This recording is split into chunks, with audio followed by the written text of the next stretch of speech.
Hello, here we are looking at poultry. One of the things that I've been doing for many years is trying to find the perfect way to serve kosher meats in my cooking over open fire. It's sort of an inspiration for me, you might say. Tonight, the other day I read a passage in the book of Leviticus, which I now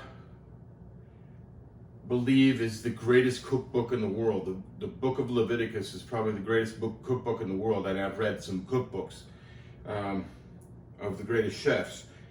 However, I found a way to separate a chicken truly kosher.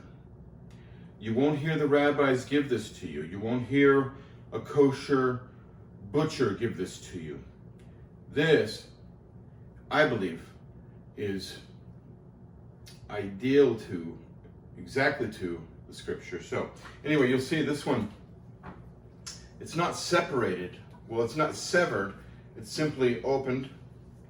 And I will put that right on open fire. Boom. I'll put that right over open flame. No problem with that. I think that's the perfect way to cook a chicken. But how do you get it there? One of the things about, sorry about this long hair. So one of the things about this is you're not supposed to break any bones. Am I still recording here? Okay, good. You're not supposed to break a bone. You're not supposed to expose any blood, dam. You're not supposed to do that because the blood is the soul.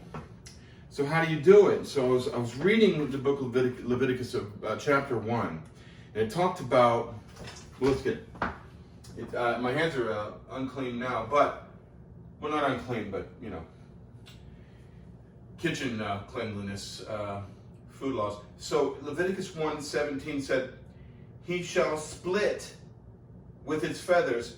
He need not sever it. So how am I going to split a chicken, this is the poor man's offering, actually. So you can do beef, you can do lamb, you can do beef, and if you don't have a lot of money, what you bring to the altar is poultry. This is the poor man's offering. I'm not a rich guy, so okay, fine. You see me do some lamb on occasion, not a whole lamb. You see me do some beef on occasion, not the whole beef. Maybe someday, that'd be great, so it'd be really nice. But, so I was looking at this, how do you separate it? Look at this, you got a huge front breast. I'm not gonna cut through that and not break any bone. How am I gonna do this? It explains that you're supposed to be able to split it without severing it. So I looked at the back and I said, whoa, there's a lot of moving pieces here. Wait a minute. What if I just separated the bones? I'm not cutting anything right now. In fact, ladies, you're going to be happy to know you're not going to need a knife. I thought I was going to need a knife. I didn't need a knife to do that. I just started going with it. You just separate the back bones, and then you pick it up. Basically, you can separate this. After you separate these, sorry, you just separate the bone, the backbone, from the chicken. I should do this outside this bag. So basically what I'm doing right now is separating the chicken skin as I separate the backbones. So I'm pushing through it with my thumb, okay? Boom, you have a separated chicken, no knife. And now what we're going to do is wash it. It's called a mikvah, actually. You're supposed to wash this. You may not see what I'm doing right now, but basically I'm going to put this under water. Wash out any innards. Sorry, you can't see me. But anyway, I'm just washing this off in my sink real quick. Anything that might be red in blood. Bring it out. Okay? You have yourself really very nicely split and not severed, no bones broken chicken. I'm going to throw that right on the grill.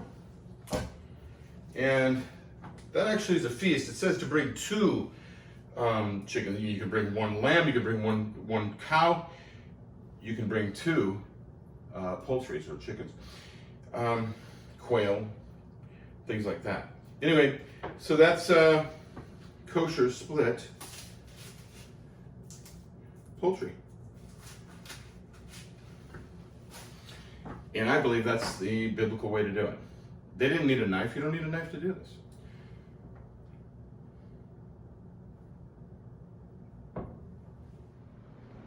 And they are pretty, aren't they? These girls are ready. I love it. Those are some plums. I plucked from around the house today. We have some plum trees, and this is actually from a plum tree when we went camping. So I saved them.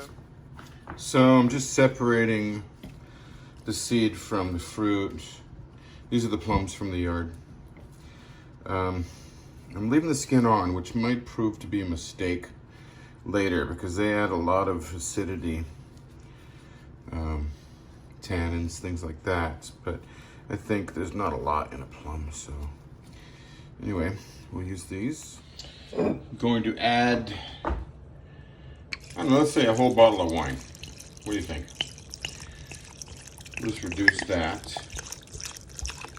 until it's about probably a quarter of this volume.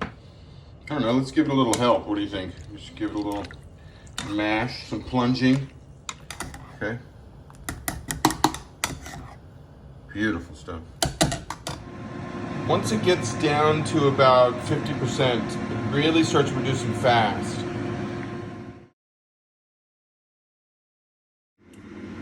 Oh my God.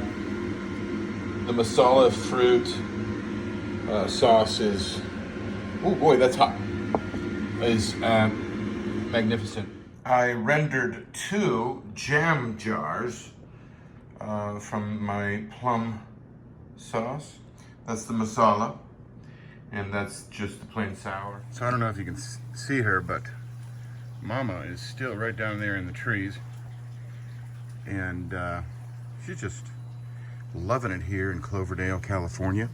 But I'm here tonight for chicken, and yes, this should be a splendid fire and poultry cook on the patio.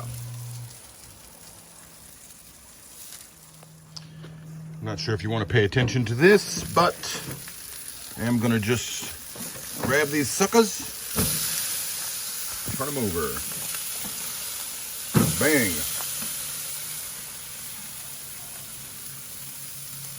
Well, not bare hands, but I could if I wanted to. I got those hands, being around fire this long. It is supremely important to use wine,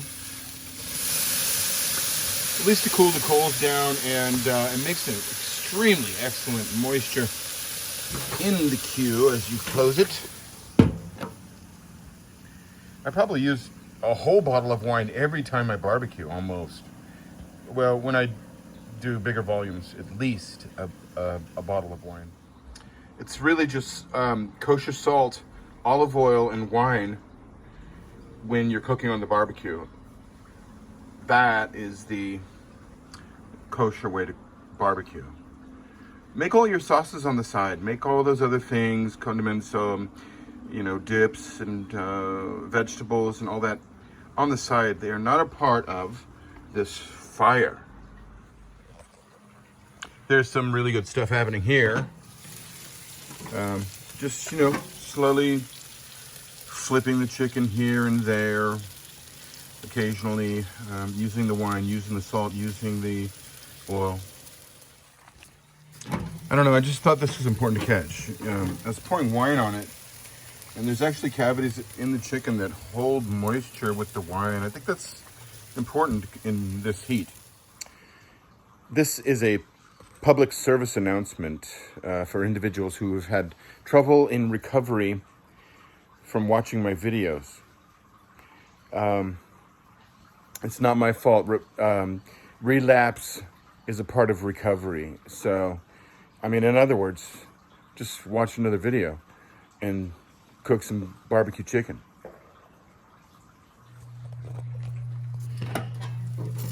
getting really close to pulling these. Bring these in, put them on a platter. Okay, so what we're going to try and do here is plate this whole chicken on a platter. Just pulled it off the barbecue. It's really important. Presentation is really important because people, eat with their eyes. If it looks good, they're going to eat a lot more of it. This is the barbecue whole chicken that I've been bragging about. Didn't mean to do that, but that's how it went. Hold on. And what I also made for this was two sauces that you saw in the video. One is just a straight plum, and the other I mixed with cream. So we'll put those in here. And